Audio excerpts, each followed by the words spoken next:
0. Galerades, amb Vicent Tussó.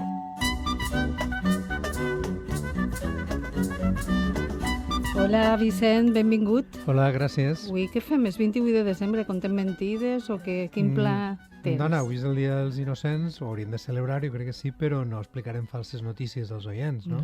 No, perquè això no està bé. Però parlarem d'una de les bromes literàries més rodones, al meu entendre, que s'han produït mai.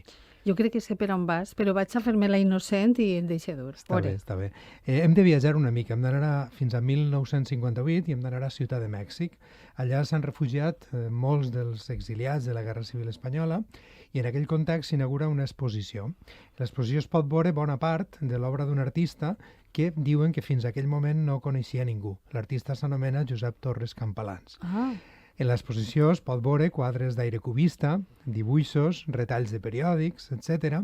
I el catàleg o les notícies que corren, no sé si n'hi havia catàleg en aquell moment, parlen d'un pintor desconegut, però que és molt important, que havia deixat de pintar ja molts anys abans, cap a 1914, i se li atribueix la invenció ni més ni menys que del cubisme. Del cubisme. Havia estat, lògicament, amic de Picasso, li ho hauria encomanat Campalans a Picasso, Segur. i de fet s'hi exposa una fotografia on hi ha un jove desconegut que s'atribueix, o sigui, es cita o es nomena o s'identifica com a Campalans, efectivament, que posa a la vora del pintor malagueny. O sigui, hi ha una foto de Campalans amb Picasso. I Picasso, sí. I l'exposició és un èxit, no? Es venen pràcticament tots els quadres, apareixen crítics i aficionats a l'art que diuen que han conegut el pintor. Pareix que siga normal, no? Una exposició d'un pintor normal amb molt d'èxit. Amb molt d'èxit, sí. Els suplements culturals publiquen textos que parlen del pintor, alguns dels quals signats per experts en la matèria, i fins i tot, per arrodonir-ho tot, Max Aub presenta una biografia de Josep Torres Campalans, en el pròleg de la qual explica com el va conèixer. Perquè Max Aub és un escriptor molt seriós. Molt seriós, sí. Podríem escoltar, si vols, el momentet en què Max Aub coneix a Campalans? Molt bé. En 1955 vaig ser convidat a donar una conferència en Tuxtla Gutiérrez, capital de l'estat de Chiapas. Una nit, en la llibreria de la plaça, parlant amb un jove poeta de la localitat, vaig ser presentat a un home, alt de color, sec, al qui anomenaven Don Giuseppe. Vostè d'on és? Em va preguntar sense ambages. He nascut a París. París? Encara existís? Va somriure. Vostè perdone, tant de gust. Se'n va anar, ert, amb el seu bastó. El llibreter, català i simpàtic, home entès, em va preguntar: «No sap qui és?» «No. Es diu José Torres Campalans». L'endemà, en Sant Cristóbal de les Casas, en casa de Fraz Blom i de Gertrude Dubí, vaig preguntar per l'home. Don Giuseppe, un paio fantàstic, va ser pintor a París fa molts anys, abans de la Guerra del 14. No vol saber-ne res.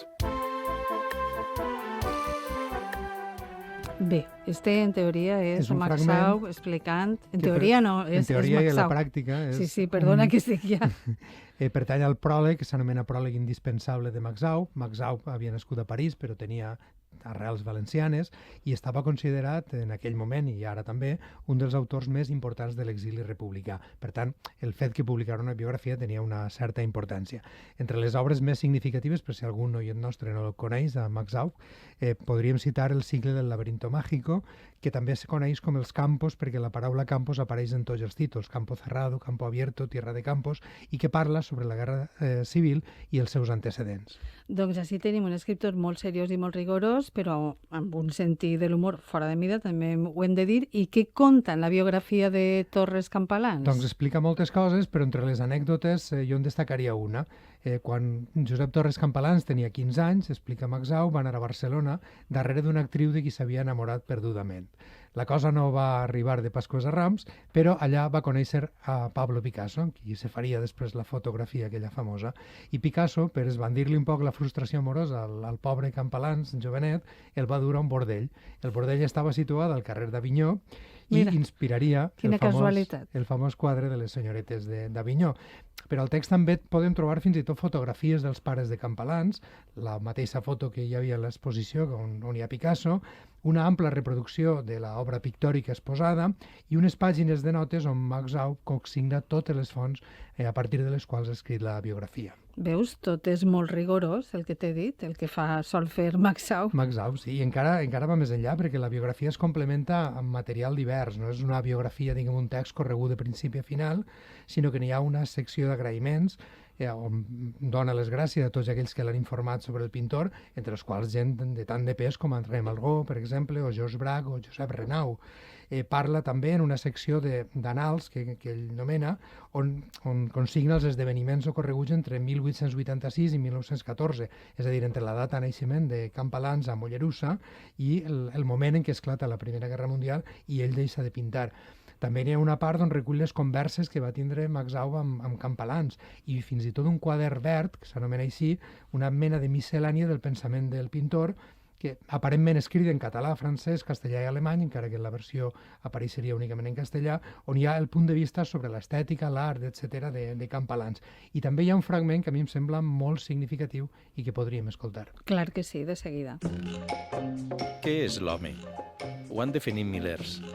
L'únic ésser que sap que ha de morir, que sap què fa, que escull, que creu en Déu, sens dubte.